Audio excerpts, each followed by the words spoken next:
महाराज विभीषण जी, कहो लक्ष्मण भैया। दानव दल की फौज के सब योद्धा वीर गति को प्राप्त हो गए। अब तो कोई शेष नहीं रहा है। रहा है। कौन? मेघनाद।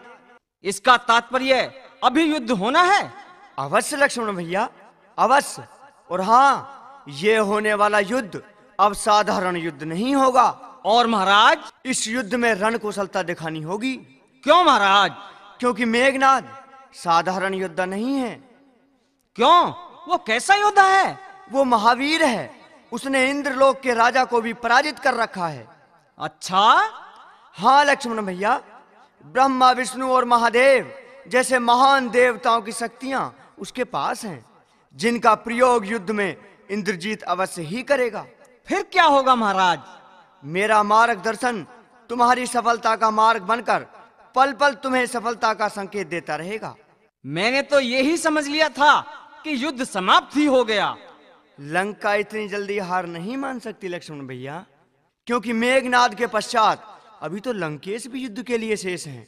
ठीक कह रहे हो महाराज विभीषण जी। महाराज विभीषण जी। हाँ प्रभु। मौत के घाट उतार दिए लंका के राक्षस सारे। मौत के घाट उतार दिए लंका के राक्षस सारे। देखना आज युद्ध में योद्धा जांगे नए उतारे। मौत के घाट उतार दिए लंका के राक्षस सारे।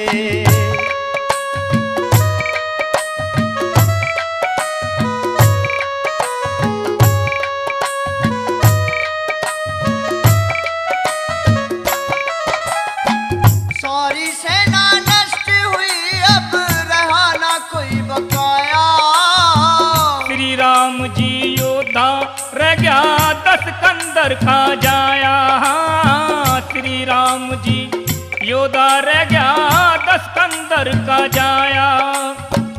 कौन रहा लंका में जब सबका हो गया सफाया। देवताओं का सेवक इंद्र जीत युद्ध में आया। किसने बीड़ा ठाया जो, किसने बीड़ा ठाया जो, हम समझ नहीं कुछ पारे। लंकपति के जाए ने इस युद्ध में शस्त्र धारे। मौत के घाट उतार दिए लंका के राक्षस सारे।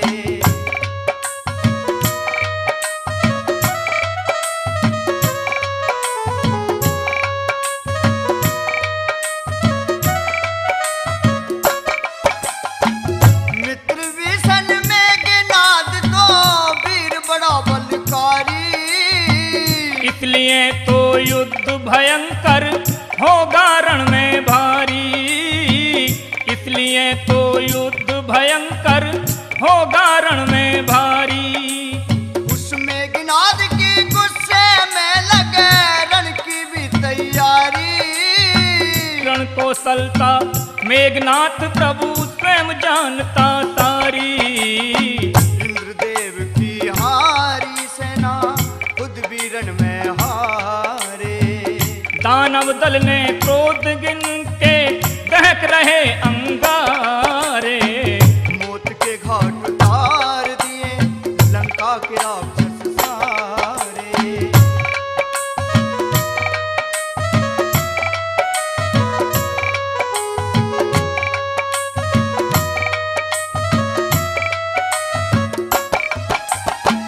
मित्र विभीषण आज अनोखी हो घनघोर लड़ाई। महादेव ही रणभूमि में करेंगे आज सहाई। हाँ, महादेव ही रणभूमि में करेंगे आज सहाई। उन शंकर जी की मेघनाद ने भी तो सेवा ठाई। वो दानव तम पुरुषोत्तम धारी होगी कला सवाई। हरी होती आई जीत जंग में, होती आई जीत जंग में, हमने योद्धा मारे। आज का युद्ध सफल ना होगा हे प्रभु बिना तुम्हारे। मौत के घाट घाट उतार दिए लंका के राक्षस सारे।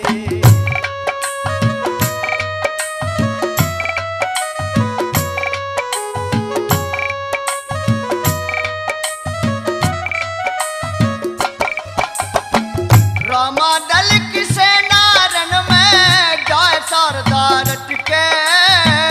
ऐसा ना हो थारे बिन थारी सेना रण में भटके। हाँ, ऐसा ना हो थारे बिन थारी सेना रण में भटके।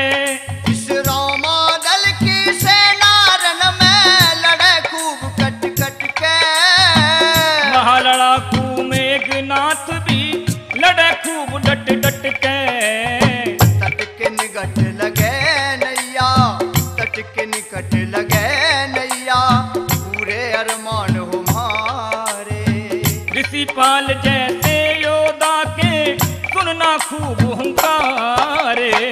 मौत के घाट उतार दिए लंका के राक्षस सारे। देखना आज युद्ध में योद्धा जंग नए उतारे। मौत के घाट उतार दिए लंका के राक्षस सारे।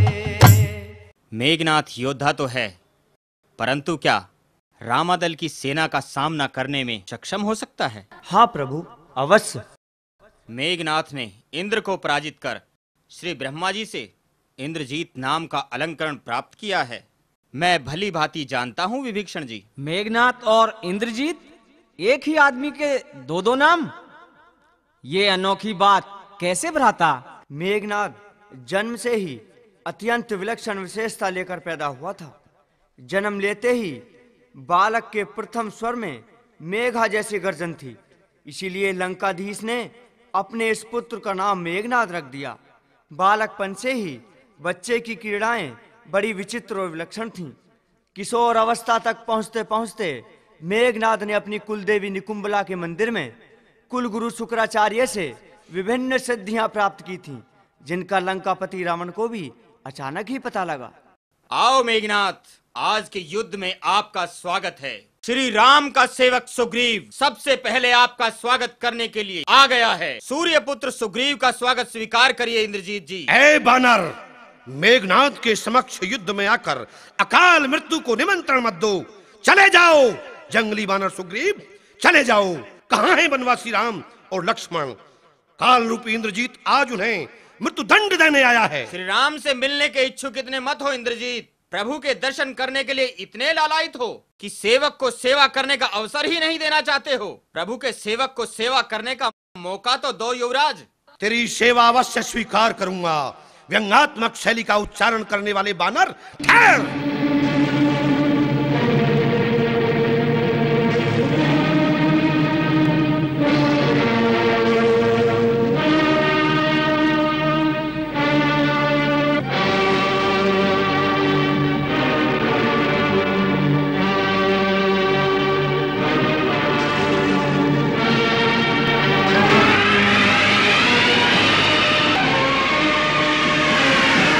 भ्राता श्री आज्ञा दीजिए, युद्ध में लक्ष्मण और मेघनाथ में एक ही योद्धा रहेगा। शांत लक्ष्मण, धैर्य धारण करो। धैर्य धारण करने का तो अब अवसर ही नहीं दिखाई दे रहा है। लक्ष्मण भैया, विवेक से काम लो। मेघनाथ बड़ा ही बलशाली योद्धा है। युद्ध में लड़ते लड़ते जब कुछ थक जाए तब उसके समक्ष युद्ध में जाना श्रेष्ठ वीर। क्या ये रणनीति है महाराज विभीषण? महावीर युद्ध में कदापि कायरता का रूप धारण करते हैं क्या, जो मैं आपकी योजना को प्राय रूप दे पाऊं? शत्रु को किसी भी प्रकार छल या बल से पराजित करना ही योद्धा के लिए कुशल नीति होती है। किंतु अनीति के मार्ग पर चलकर नहीं। प्रिय लक्ष्मण, मैं तुम्हें शांत रहने को कहकर तुम्हारा साहस नहीं तोड़ रहा हूं, मात्र इतना सचेत करना चाहता हूं कि क्रोध और साहस में अंतर होता है। सोच समझकर धैर्य और विवेक से युद्ध करने का प्रयास करना। जाओ वीर लक्ष्मण, तुम्हारी रण में विजय हो।